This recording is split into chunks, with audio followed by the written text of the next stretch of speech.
నమస్తే, welcome to DY news. సమాజంలో జరుగుతున్న అవినీతిని ప్రశ్నించి అక్రమాలను అడ్డుకుంటే కొట్టిస్తారా? చంపటానికి ప్రయత్నిస్తారా? మీకు అడ్డు అయితే ఏకంగా చంపేయండి. ప్రజాపక్ష నేత, జర్నలిస్ట్. వైఎస్ఆర్ కాంగ్రెస్ పార్టీ నాయకులు, అధికారులు కుమ్మక్కై రక్షణ కల్పించాల్సిన పోలీసుల చట్టాన్ని, లా అండ్ ఆర్డర్ ను షీటర్కు ఇచ్చి పోలీస్ చట్టాన్ని గాలికి వదిలేసింది. ఇప్పుడు మళ్లీ అదే రీతిలో అవినీతిని ప్రశ్నిస్తున్నాను అని చెప్పి తెలుగుదేశం పార్టీ నాయకులు అవినీతిని ప్రశ్నించకుండా, అక్రమాలకు అడ్డుకుండా కొట్టండి అని చెప్పిన పుకార్లు లేకపోలేదు. సమాజంలో ఒక పౌరునిగా, సామాజిక కార్యకర్తగా, ఒక జర్నలిస్ట్ గా అవినీతిని ప్రశ్నిస్తున్నాను, ప్రశ్నిస్తూనే ఉంటారు. అక్రమాలని అడ్డుకుంటారు. పోలీసు అధికారులు అక్రమ కేసులు బనాయించకుండా, నాయకులారా మీరు చేసే అవినీతి అక్రమాలకు అడ్డుపడకుండా, రౌడీ షీటర్లారా మీరు చేసే హాని, బ్లాక్ మెయిల్ కు అడ్డు కాకుండా ఒక్కసారి చంపేయండి. ఇంటిపైకి వచ్చి లాక్కుపోటాలు, ఇంటిపై పెట్రోల్ పోసి చంపాలని ప్రయత్నించటాలు, లేక అవినీతిని అడ్డుకోవాలని చూస్తే కొట్టించాలని వద్దు, ఏకంగా చంపేయాలని ప్రజాపక్ష నేత, జర్నలిస్ట్ మెహర్ బాబా వాసన్ తెలిపారు. నమస్తే, జై భీమ్. ఈరోజు కొన్ని విషయాలు నాయకులకు, ప్రజలకు, అధికారులకు తెలియాలని మీ ముందుకు వస్తున్నాను. మరి నేను తిరువూరు నియోజకవర్గంలో ఒక సామాజిక కార్యకర్తగా ప్రజల పక్షాన పనిచేస్తున్నాను. పార్టీలకు అతీతంగా, అదేవిధంగా జర్నలిజం తత్వంతో జర్నలిస్టుగా పనిచేస్తున్నాను. గ్రూపు రాజకీయాలు, గ్రూపు మరి తన్నా మన్నా లేకుండా పనిచేస్తున్నాను. అదేవిధంగా తిరువూరులో 50 మంది విలేకరులు ఉంటే జర్నలిజం తత్వంతో కూడినటువంటి కొందరు మాత్రమే జర్నలిస్టులుగా ఉన్నారు. అదే కాలంలో నేను ఒక జర్నలిస్టుగా పనిచేస్తూ నియోజకవర్గంలో అవినీతిని, అక్రమాలని మరి ప్రశ్నిస్తున్నాను అని చెప్పేసి ఇవాళ మరి వైఎస్ఆర్ కాంగ్రెస్ పార్టీ నాయకులు ఒక లేడీ రౌడీ షీటర్ని మరి నా మీదకి పంపించడం జరిగింది. దానికి కారణం ఏంటంటే, ఆ లేడీ రౌడీ షీటరు మరి తిరువూరులో చాలా మందిని చంపిన విషయాలు అందరికీ తెలుసు.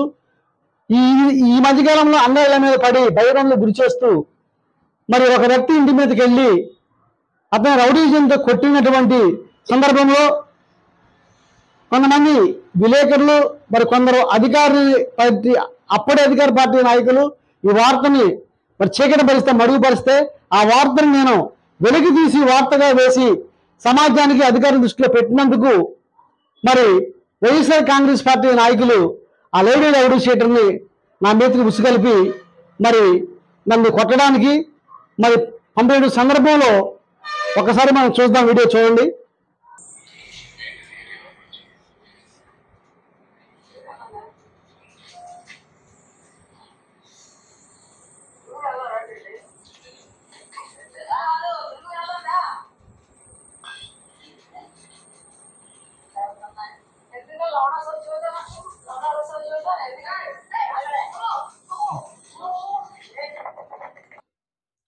చూశారు కదా వీడియో.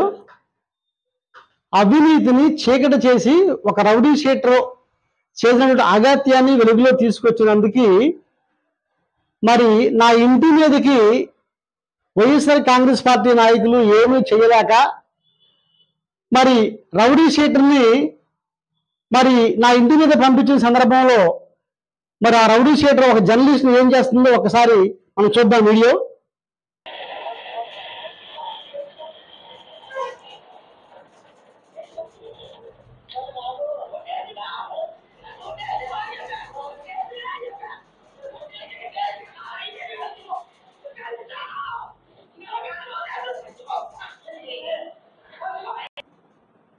మిత్రులారా, చూశారు కదా, సమాజంలో ఒక రౌడీ షీటర్ చేసినటువంటి మరి ఒక రౌడీజాన్ని, అగత్యాన్ని నేను బయట పెట్టినందుకు వైఎస్ఆర్ కాంగ్రెస్ పార్టీ నాయకులు ఒక రౌడీ షీటర్ని నా ఇంటి మీద పంపించి అలా లాక్కెళ్తున్న దృశ్యం చూశారు కదా.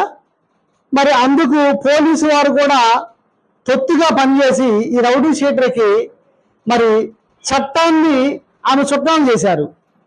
అదే పరిధిలో అదే మరి విధంగా మరి ఏకొండూరు మండలం పోల్చెట్టుపాటులో అక్రమ మట్టి తోలకాలు తోలినప్పుడు నేను వెళ్ళి అక్రమాన్ని ప్రశ్నించినప్పుడు మరి అధికారుల దృష్టికి తీసుకెళ్ళినప్పుడు మరి పోలుచెట్టుపాడులో జరిగినటువంటి మరి అవినీతి విషయంలో మరి ఈ విషయం మరి అన్నారో మరి ఎమ్మెల్యే గారు మరి కొలుకుపూడి శ్రీనన్న అన్నాడో లేదో నాకు తెలియదు. అక్కడ ఉన్న పుకారు ఏంటంటే వాడొస్తే పోలుచెట్టుపాడు గ్రామంలో తన్నండి గుద్ద బగలు లంగండి వాడొస్తే అని చెప్పేసి మరి మన ఎమ్మెల్యే గారు అన్నట్టుగా అక్కడ పుకారు వచ్చింది.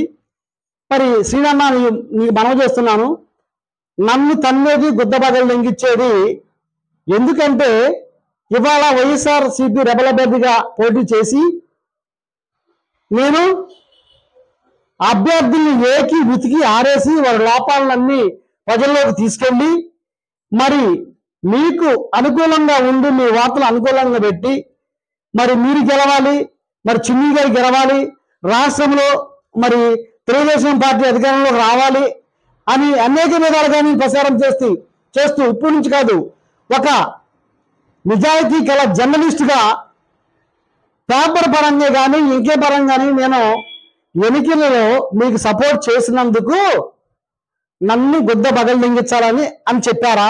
ఎందుకన్నా ఇప్పుడు వైఎస్ఆర్ కాంగ్రెస్ పార్టీ వాళ్ళు ఆ రోజు సీడర్ మండించి అమితిని వెనక్కి తీస్తే నన్ను ఇంటికి పంపించి లాక్కెళ్ళారు.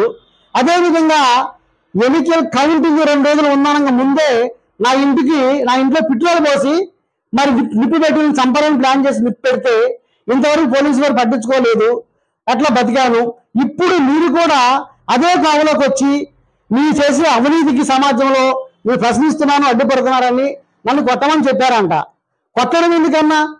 ఎందుకంటే చంపేయండి ఒకసారి, ఎక్కడ రమ్మంటే అక్కడికి వస్తాను. నేను అవినీతిని ప్రశ్నించే మరి వ్యక్తిగా, ఒక జర్నలిస్టుగా, సామాజిక కార్యకర్తగా మరి అవినీతి పరులైన నాయకులకి అధికారులకి నేను అడ్డొస్తానంటే ఏకంగా చంపేయండి అన్న.